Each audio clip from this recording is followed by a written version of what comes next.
Today we're going to focus on this tree right here. This is a Scots Pine. I picked this up from a bonsai nursery, but you can find Scots Pines at potentially any nursery. It's just that what this has going for it is that it's already had some work done to it, as you can see, so I don't have to do quite as much work on it to try to get it to where I want it to be. So I want to talk about this tree as an example of some design principles as I'm working on it. I want to show you what I'm doing and why I'm doing it. First of all, let's talk about what this has going for it and what it doesn't. Here's what I like about it. What I like about it is that it's got a nice thick trunk down here. If you can see it, it's at least, I don't know, 1.5 inches, maybe even wider. And it's also got a lot of nice, healthy foliage on top of it. I also think that the trunk itself has some interesting characteristics. It's easier to show you if I turn it around. So on this side, you can tell that there's not as much foliage, and you can see the trunk better. Basically, what I like about it is how, notice how the trunk has a nice curve to it. It starts at the bottom, there's a little bit of curve at the bottom, and then it moves along, and it tapers as it gets higher up. So until you get up to here, all of a sudden the trunk becomes a lot thinner, and that taper is a nice characteristic. I wish that the trunk had maybe a slightly wider nabari at the bottom. We talked about nabari in a previous episode. So let's talk a little bit about what I don't like about it. If you look at it from this angle, what you can see is that the foliage has been shaped down by somebody before me, and it's been shaped in this kind of round ball shape, which doesn't look terrible. It's not awful, but it's not really what a mature bonsai would look like. There's no foliage pad differentiation here. The trunk sort of extends this way horizontally, and then you have a whole lot of branches that just sort of pop straight up from it. It doesn't quite look like what a grown-up mature tree would look like. And so what I want to do is figure out what kind of style I want to make this tree ultimately be, and how am I going to try to get there. And I've been looking at it for a while, and I'm not sure. I could go in a couple of different directions with this tree. I think one direction that you could go is to basically continue it as is, but eliminate a lot of the branches over here. Maybe try to turn this into a foliage pad of some sort. Eliminate many of the branches and then make this a pad, and then encourage this to grow up here as the apex or the top of the tree. And we call that an informal upright style of bonsai.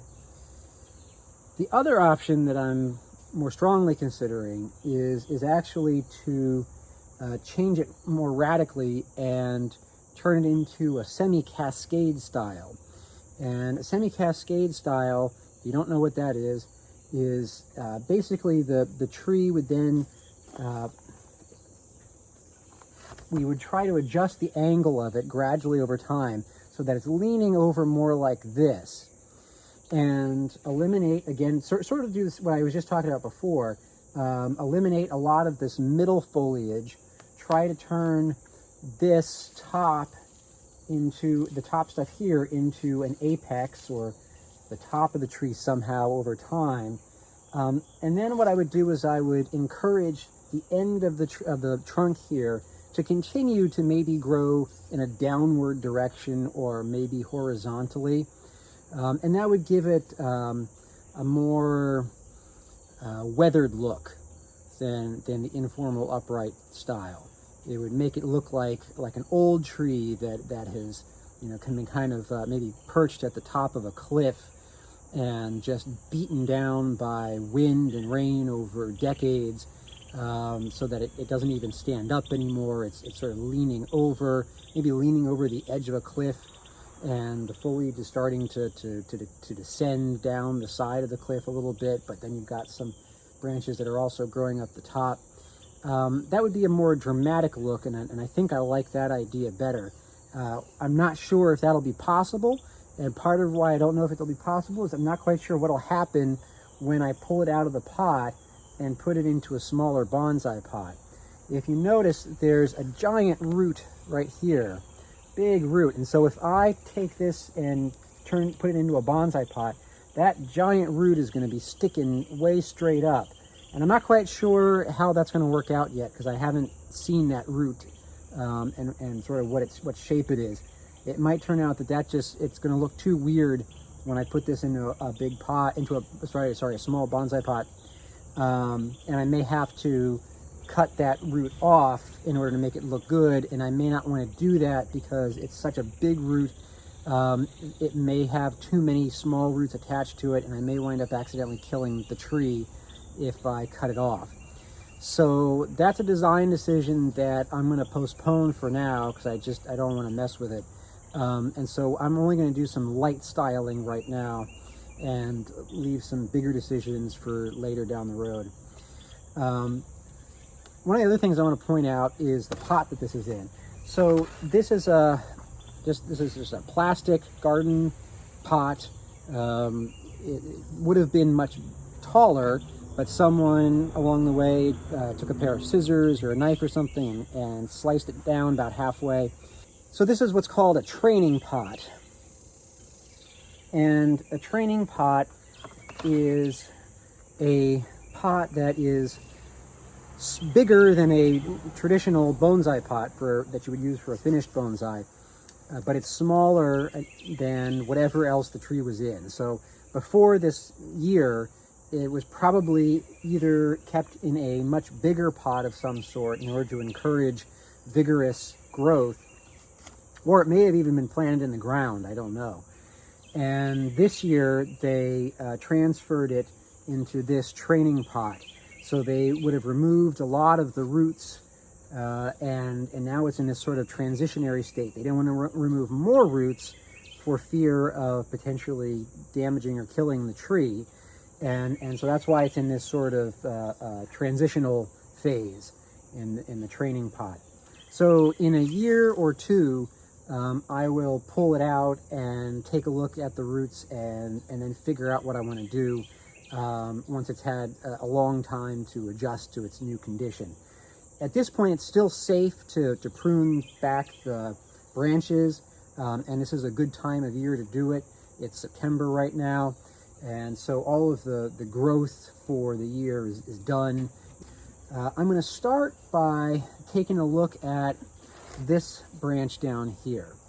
So you can see that there used to be a much thicker branch here. This got recently pruned off at the tip here, and I don't know why this branch was originally kept. It may have been that whoever was growing this planned this to be something called a sacrificial limb.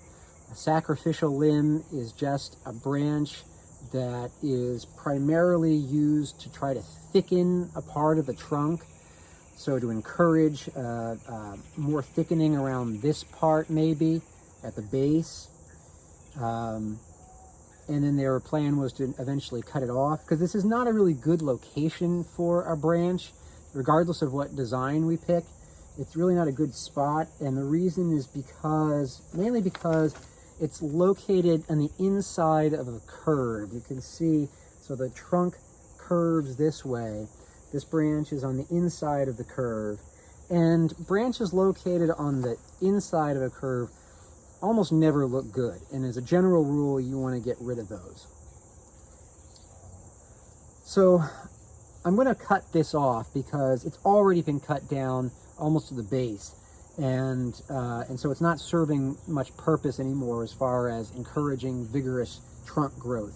It's alive. It's got this little branch here, and I could try to regrow this little branch and encourage the trunk to thicken that way, but that would take several more years, I think, just to thicken that up, and I'm not sure that I feel like it's worth waiting that long, although I could do that. So I think I'm going to cut that off. The other thing that I'm going to do right now is I'm going to try to thin out some of these branches up here and see how it looks as I'm doing it. And the ones that I'm going to target first are the branches that poke out down, or directed downward. So they're located maybe on the bottom of the trunk, and they're more pointed downward. You generally don't want branches that are located on the underside of a limb or trunk. You don't want them pointing directly underneath. So like this one is a pretty good example. It's not quite growing on the bottom, but it's mostly pointing downward. It's up against a much bigger branch, and just isn't serving much of a purpose there. So I'm gonna prune that off. And I'm also going to, at this point, I'm going to prune this branch off here too, because again, I'm probably going to divide this tree into this forward section and then a backward section over here. And to try to differentiate those sections, I need to create some space. And right now, this is a branch that doesn't seem to be doing much for me. It's in the middle, and I feel like it's kind of unnecessary as I'm looking at it. So I'm going to cut it. Now, all I'm using are these pruners to cut the limbs off. Many people will use professional tools to cut off limbs, but I just find that it's not necessary to invest in those specialized bonsai tools. You can do a perfectly good job.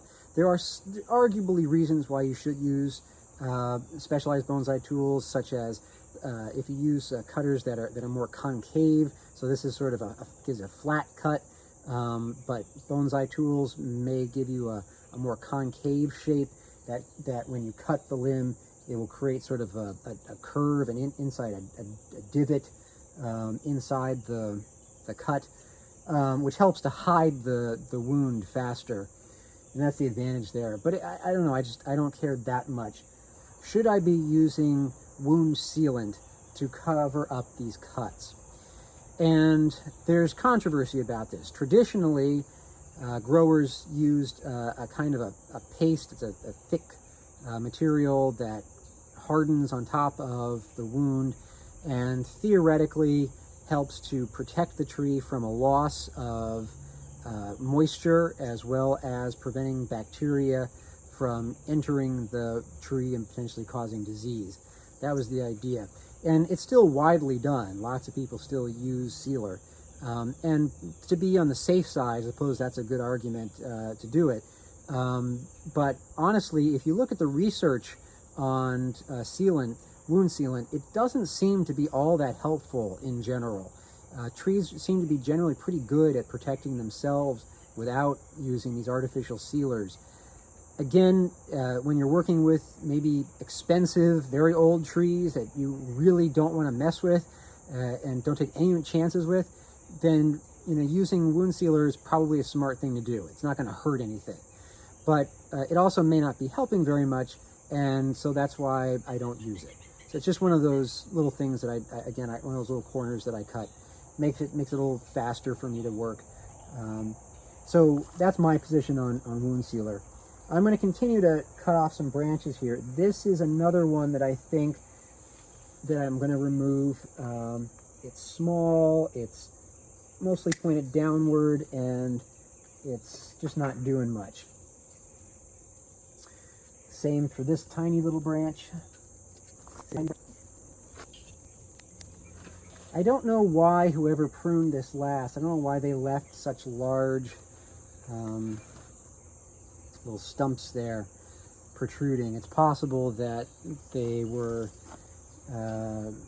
thinking that maybe that somebody would turn that into a gin, which is just a little piece of dead wood sticking out from the tree, which gives it the tree some interesting character to it, makes it look older. But I don't know why. It's also possible that they thought it would be healthier for the tree to not cut it back so far. I'm not sure.